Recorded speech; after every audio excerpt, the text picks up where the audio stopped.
Сәлеметсіздер ме, құрметті оқушылар? Бүгін біз сіздерменен қазақ тілі сабағын бастаймыз.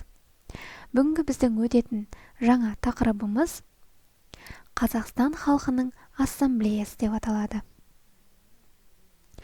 Бүгінгі біздің қол жеткізу керек оқу мақсатымыз әлеуметтік қоғамдық оқу еңбек тақырыптарына байланысты диалог, монолог, полилогтерді, интервью, пікірталас, жаңалық, ән, көркем әдеби шығармалардан үзінді, автор көзқарасы мен көтерілген мәселені талдау, еліктеуіш сөздердің мәнмәтіндегі қолданысын түсіну.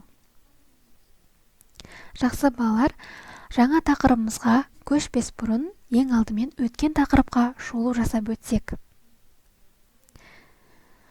Бізде өткен тақырып әдеби тіл нормалары, оның ішінде етістіктің шақтары болған. Мұнда берілген семантикалық картаны толтырамыз.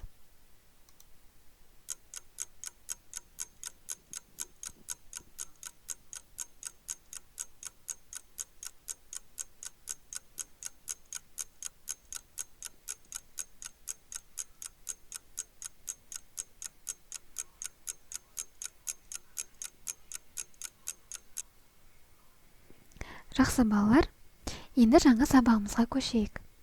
Бүгінгі біз сіздерменен сабағымызда ассамблея атты жаңа ұғыммен танысатын боламыз. Ассамблея сөзі француз тілінен аударған кезде жиналыс деген мағынаны білдіреді екен. Ассамблея сөзі бірлестік деген мағынада жұмсалады. 1995 жылғы 1 наурызда Қазақстан Республикасы президентінің жарлығыменен Қазақстан халқы ассамблеясы құрылған болатын. Қазынаны тап. Осы ойын арқылы бүгінгі біздің сабағымызда меңгеру керек деген білім, білік дағдыларын өз бетімізбенен меңгеруге тырысайық. Ол үшін осында берілген сұрақтарға жауап береміз. Дескриптор сұрақтарға шынайы өмірмен байланыстыра отырып жауап береді, тақырып аясында сыни пікір білдіреді.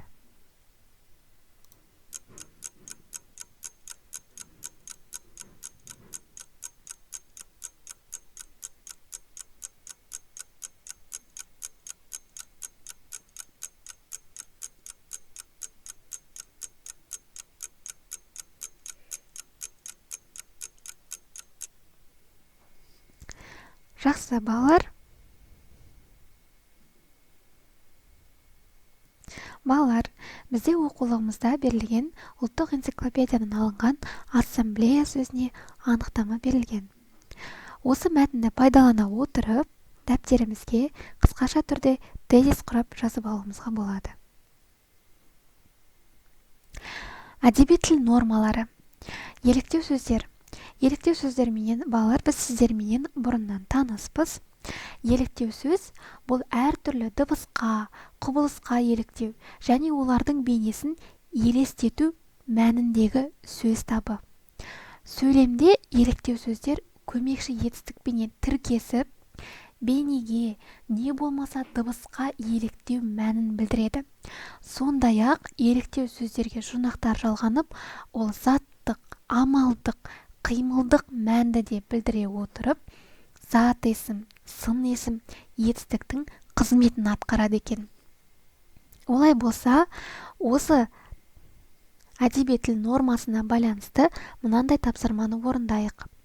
Еліктеу сөздерді қызметіне қарай топтастырып жазыңыз. Қажетті сөздер: шаңқ еткен дауыс шықты, жылт-жылт еткен аңдушы көздер, селт ете қалды, сылқ етіп құлады, құп-қу болып, ирелең етіп, лүп-лүп еткізіп, жалт етіп, гүрс етеді. Қажетті сөздерді қызметіне қарай топтастырып жазып шығамыз. Дескриптор еліктеу сөздерді қызметіне қарай топтастырады, қолдану аясын түсіндіреді.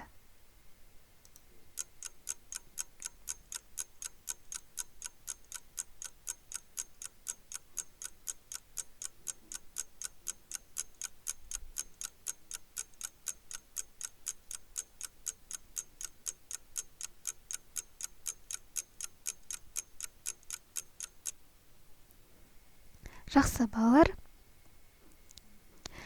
Енді Осы бүгінгі сабағымызды бекіту мақсатында сіздерге Қазақстан деген сөз берілген.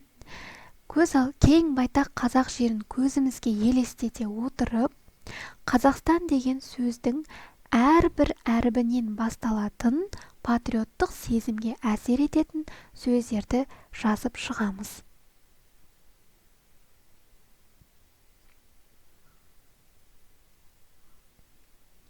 Жақсы, енді сабаққа кері байланыс жасайық. Сөйлемді толықтыру стратегиясы бойынша берілген сөйлемдерді ары қарай сабақ бойынша алған білім-білік дағдыларыңызбенен толықтырып, өз ойларыңызды нақты әрі қысқаша жазамыз. Үйге тапсырма оқулығымыздағы 3-ші жазылым тапсырмасы. Топтасып, халықтар достығы ұғымының мәнін ашатын ассоциативті карта сызыңыздар. Мақал-мәтел, қанатты сөздерден тақырып қойып, өз көзқарастарыңызды топ алдында дәлелдеңіздер. Осымен бүгінгі біздің қазақ тілі сабағымыз аяқталды. Назар қойып тыңдағандарыңызға көптен көп рахмет. Келесі кездескенше аман сау болыңыздар.